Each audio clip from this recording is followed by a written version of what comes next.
Samantala mga kabrigada, Senador, kumpiyansang hindi raw magiging sagabal ang impeachment trial laban kay VP Sara sa kanila namang legislative work. Brigada Ann Cortez, i-brigada mo! Brigada Live Report.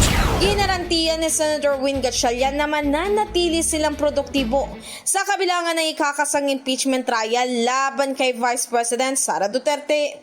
Ayon kay Gatchalian, bagamat magkakaroon daw ng paglilitis sa Senado, ay hindi naman ito magiging sagabal sa pagsulong nila ng mga panukalang batas na naglalayong paunlarin ang Pilipinas. Tiniyak naman din niya na magiging impartial at transparent sila sa pagsasagawa ng naturang paglilitis. Maalala, ayon sa inisyal na schedule na inilabas ng opisina ni Senate President Cheese Escudero, ay sa Hunyo sila magko-convene bilang impeachment court, habang pagkatapos ng mga zona sila magsisimula ng mismong paglilitis. In the heart of changing lives, ako si Brigada Ann Cortez ng 105.1 Brigada News FM Manila, The Music News Authority. Brigada Balita Nation. Ang bahaging ito ay hatid sa atin ng Yummy-Vit ES3 Syrup. Simulang tuparin ang pangarap ng iyong anak. And stunting now!